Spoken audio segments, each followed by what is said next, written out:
The views and opinions on the Craig L. Hayes Show do not necessarily reflect those of Westgate Resorts, ownership, or management. And now, on with the show. Welcome back to It's Showtime, the Craig L. Hayes Show. Welcome back, everybody. We're here at the Westgate in Elvis Presley's dressing room in the International Theater with Mike Palmer. We're going to continue our little conversation on, this is episode 3, and we'll talk about going to tech services and all the stuff you did there, and then things you did after that. So, Okay. Continue on. Let's hear some more of your life in showbiz. Yeah, I think we talked about tech services and working with Don and Ed and Explain a little bit about that, what you guys did all over the hotel, because you guys were everywhere in the hotel. yeah. Basically, we took care of all the overhead music and page speakers and music, all that kind of stuff. We supplied all that, made sure everything was running. And then I did Benihana maintenance and nightclub maintenance as well. So anytime amps needed to be changed in the nightclub, speakers, lighting, you name it, whatever it needed, I'd go over and do that. Or if any of the special effects in Benihana didn't work, or projectors or whatever, I'd take care of that as well. So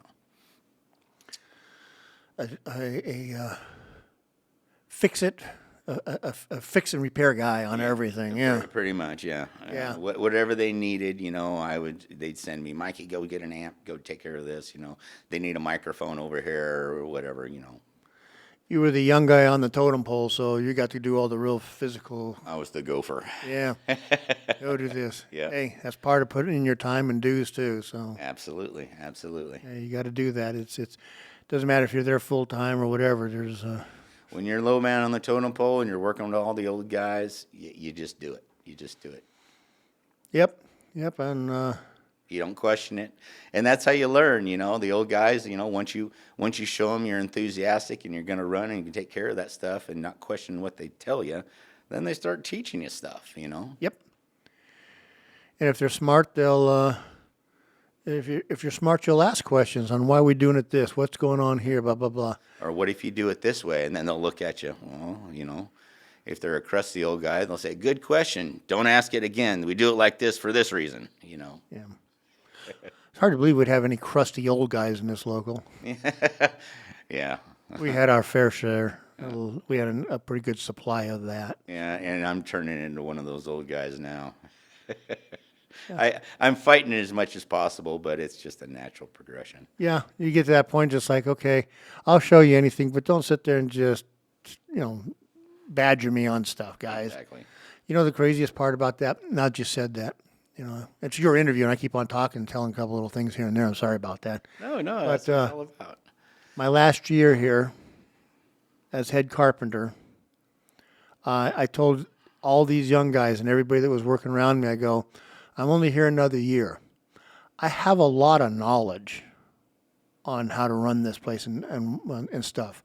I would like to give it to you guys if you'll ask and you'll come to me and I can show you why things operate they do in a showroom. Yeah, None of them did. that blows me away. And Why wouldn't, when somebody tells me that, I'm on your hip. yeah, I'm watching. I'm following you around. You got to basically tell me, look, dude, I got to go to the bathroom. Get away from me for a minute, Yeah. because I'm watching what you do. I'm watching where you go. I'm seeing who you're talking to, who you're getting your information from. I'm one of those guys. yeah. And I thought that's kind of disappointing because, guys, once I leave, I take that with me. Yeah. I'd like to give it to somebody. I'd like to give it to everybody. I'm not one of those guys that I don't tell anybody anything because, I got to protect my information. No, I'll tell everybody anything I know. Any of the knowledge I've got in this head, if it's going to make my job easier that you know what I know, I'm going to teach you right now, because if I'm worried about you taking my job, I can't do my job correctly. Yeah. You know what I'm saying? If I'm always worried about it, then I'm hiding information. Oh, you don't need to know that. Screw that. You Yeah. know what?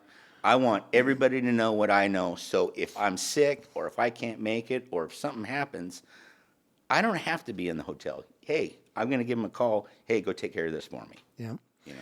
I was like that too. Anybody that wanted to learn it, and you know, I just wish somebody, I had, well, one guy kind of took advantage of some of it, so I showed him what it took to actually run a load in and a load out on a show, and I think it kind of scared him because he thought it was all very easy. And it's like, oh no, you're paying attention to 20 different things at one time, guys. Exactly. You're telling everybody what they're doing. You got good people with you, so they can see problems and take care of it. But I mean, you're overseeing this thing. Yep. You got to put the right people in the right spot to make sure stuff gets done. Yeah, and you're watching everything that's going on, and it's a. I mean, I did it for so long, I didn't even think about it. When I was showing this guy, I got done when he was like, "How do you keep track of all this?" I go, because I've done it so long, it's just natural now, guys. I know the information I need to hold on to, and I know what I can let go. So I just have the pertinent information, not everything. Yeah. No, and that's all it is. I wish I could have taught everybody everything I knew and stuff. Nobody's you. There's only going to be one Craig Hayes. You know what I'm saying? Just like there's how you made your mark in the business, no one's going to be able to do again. You know what I mean?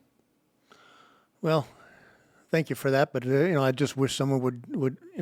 I always wanted to make it so it was better for somebody when I left, and they would make it better when they left. That was mine always.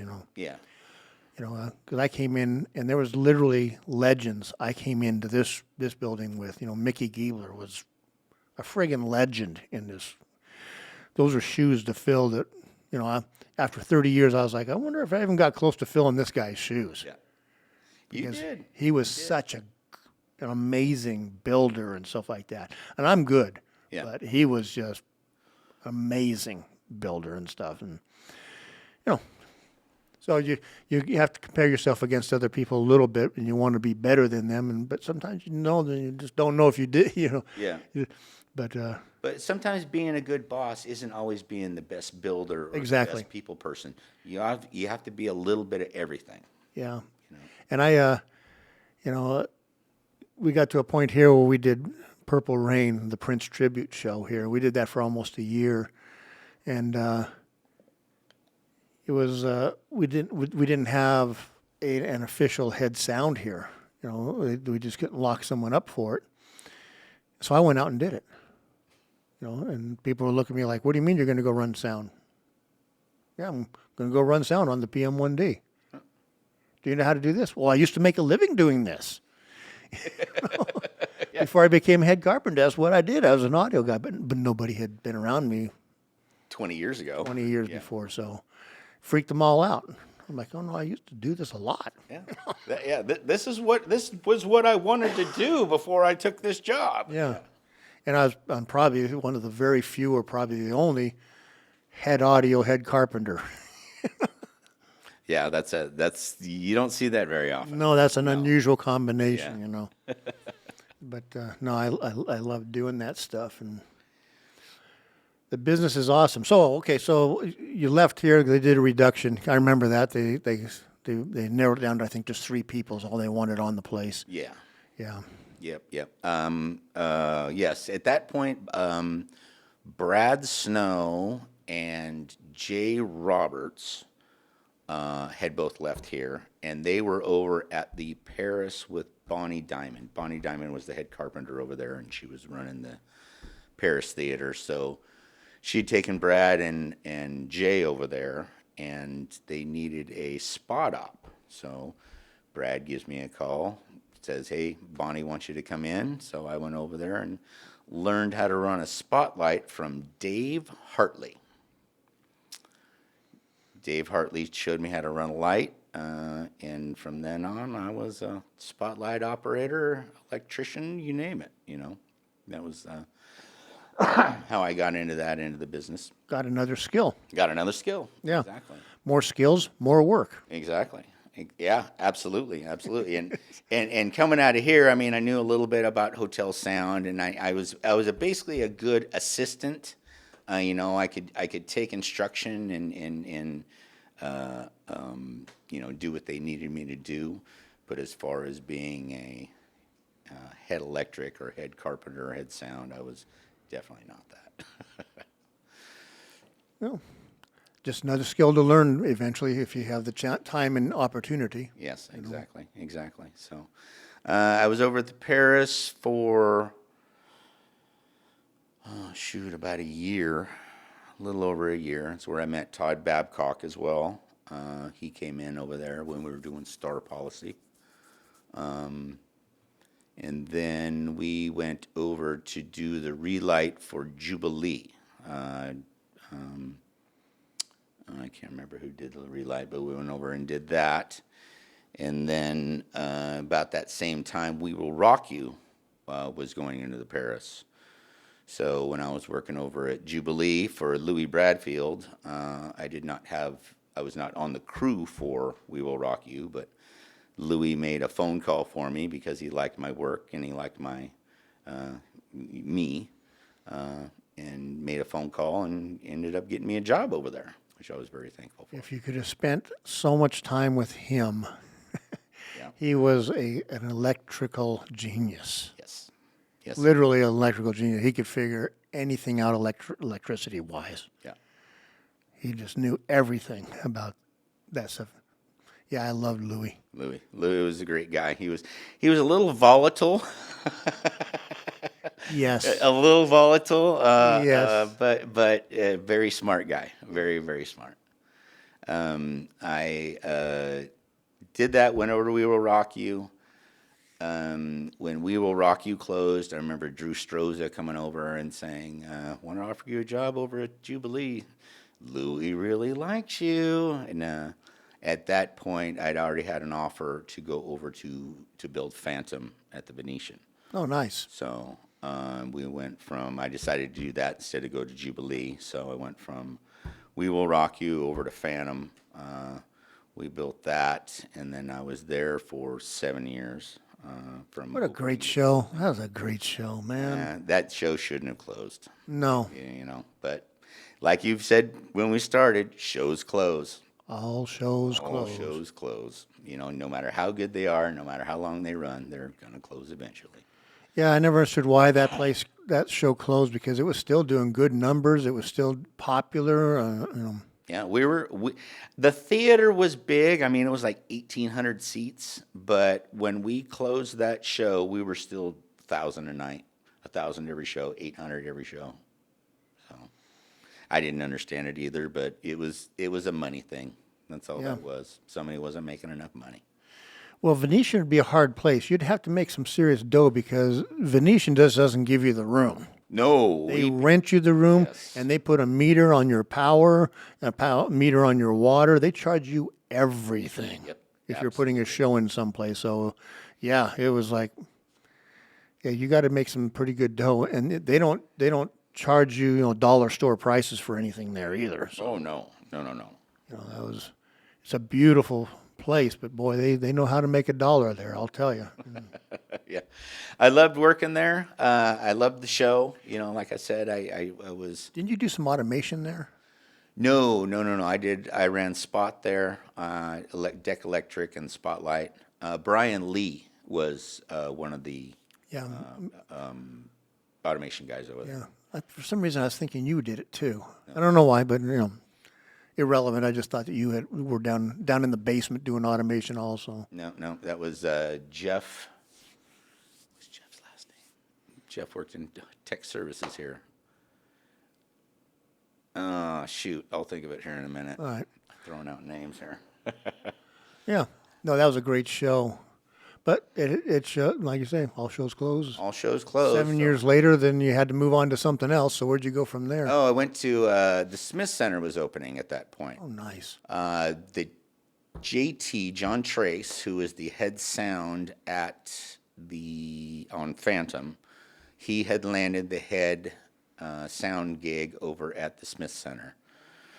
So when they announced Phantom was closing, I walked up to him and I said, "Hey, I hear the Smith Center is looking for electricians and they're doing union stuff over there." I said, "Would you give me a good recommendation?" He goes, "You give me a resume and I will hand walk it into the head electrician." Okay. So I was like, sweet. So I gave him a resume. He walked it in, and 2 days later they called me and said, hey, you want to come over and help us finish up the Smith Center and run some shows? And I said, absolutely. So, I know one of the head audio guys there, John Rote. yeah, JW. Yeah. He's a good guy, man. He's a good audio guy, man. Yeah, Real good. I like John Rote. Yeah, he's a good dude all the way around. He's a good guy. Known him for a long time, too. He used to work for a sound rental company here in town back in the early 90s, and we would do shows in this place, and he was always bringing in the audio gear. And Yeah, always a smile on his face. Always a good attitude. Yeah. Yep, good guy. Good guy. Yeah. I was at the Smith Center for. Do you have his phone number? I do. In fact. I'll get it from you later. Yeah, I will. I'll Don't leave without giving it to you, because I sent him a message on Facebook, but I don't know if he does anything on Facebook to interview him too. So Oh, gotcha. love to have him, talk with him. Yeah. And anyways, back to your life. Oh, Smith Center. I did a couple of years over at the Smith Center, miscellaneous Broadway shows and that kind of thing. And then once again, Todd Babcock gave me a call. He says, hey, I'm head electric over here at Jubilee. We got a spot position open. You want to come over? So I left the Smith Center to go over to Jubilee for, about 18 months before that closed. Then went back over to the Smith Center for about a year, maybe two. And then Randy Gelhart gave me a call. He was over at Matt Franco running a Spotlight, and they had another Spotlight position open. So he gave me a call, and I went over there, ran a Spotlight for a couple of years, about 4 years through the pandemic. And after that, Chris Martini gave me a call. He was the head electric over in the Flamingo showroom. He was having a guy that was retiring, and says, I hear good things about you. Would love to have you come over and, run a Spotlight for me, see if you'll be a good fit. And went over there. He loved the place, jumped in there, ran RuPaul's Drag Race for about a year with Piff and the Magic Dragon. Was there for about a year, 18 months. And then position in the lounge came open over in Bugsy's Lounge. And as soon as that came open, I jumped off spot, went over and am head electric over in Bugsy's Lounge, and that's where I am currently sitting. So Nice, huh? yeah, it's been a good career so far. Yeah. Yeah. Yeah. So you still got probably a good 6, 8 years before you retire. Yeah, I'm 55 now, so So you're at least 7 years. at least 7. Yeah. Yeah. And then you can pick and choose from there after that. And yeah, I hit 62. I was like, bye. You're done. Yeah. This business is awesome, but this business also beats you up pretty good if you're, especially, 30 years as head carpenter. Nobody does that. No. But you don't see people staying in these positions for more than 10 or 15 years. Exactly. anymore. Yeah. That's That's why I figured I'd be there 10 years, come here 10 years, and I stayed, 20 more. yeah. It was a good place to be. It Yeah. really was. No, it really is actually. I love this room. I love the stage. I loved everything about this place. It's just, I saw 4 or 5 different owners. Yeah. Yeah. Yeah. Owners came and went, and I was still here. Yeah. Here I was. Yeah. Yeah, I'm feeling the same way about the Flamingo right now. They let me come in. They leave me alone. I do my job. I try to be as pleasant as possible. I keep management, let them know what's going on, and they just say, "Fine, do your thing. You take care of business. We love you. Go." So Nice. I'm in a good spot. They're gonna have to drag me out of there with pitchforks and. No, you get a good place like that. You get it where it's just form fit to you. Mm-hmm. Why would you leave? Stick around for a while. It's. And I like the older hotels as well. I like the lower ceilings, and that kind of stuff. These new places, I don't know, it's just a different vibe. Yeah, they're just big. They're just big places. to me, it's a lot of these new places that have been opening up. They don't have personality. They're just a big hotel. True.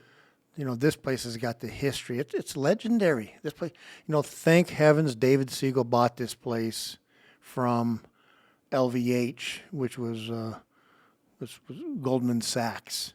Oh, They owned the paper on the place. gotcha. Thank heavens David Siegel bought this place and kept it going, because this convention center was just going to level it and turn it into more convention space and parking. And thank heavens David Siegel came along, you know, and bought the place, and did what he did with it, man. Yeah.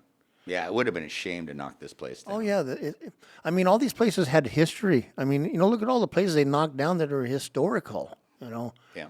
Desert Inn gone. That was a legend. Yeah. You know. Dunes. Dunes. My dad's got stories. I remember my dad still tells me stories about the dunes and playing softball in between shows on the dock and things like that. You know, it was Yeah. just, yeah, and the entertainers that were in there, and yeah, they just knock them down.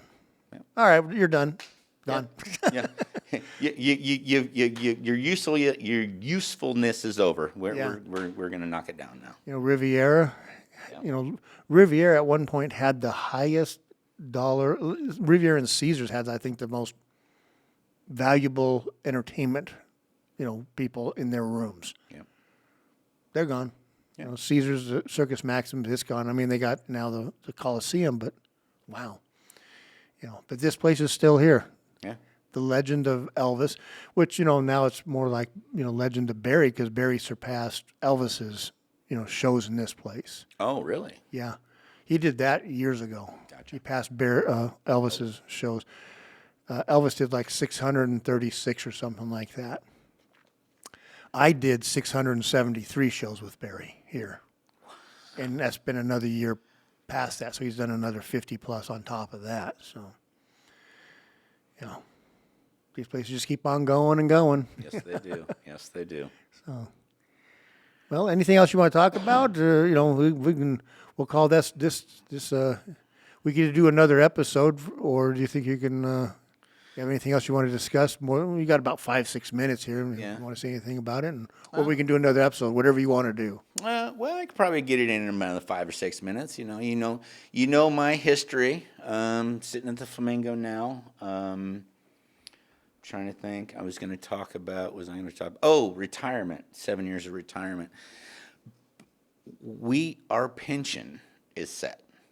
We were in early enough that our accruement rate was good, and we're sitting with enough money that we will be able to retire at 62. Yep. There's a lot of people now that are in the business that are 20 years in now that in another 10 or 15 or 20 years, they're still not going to be able to retire. Yeah. I mean, and that's sad.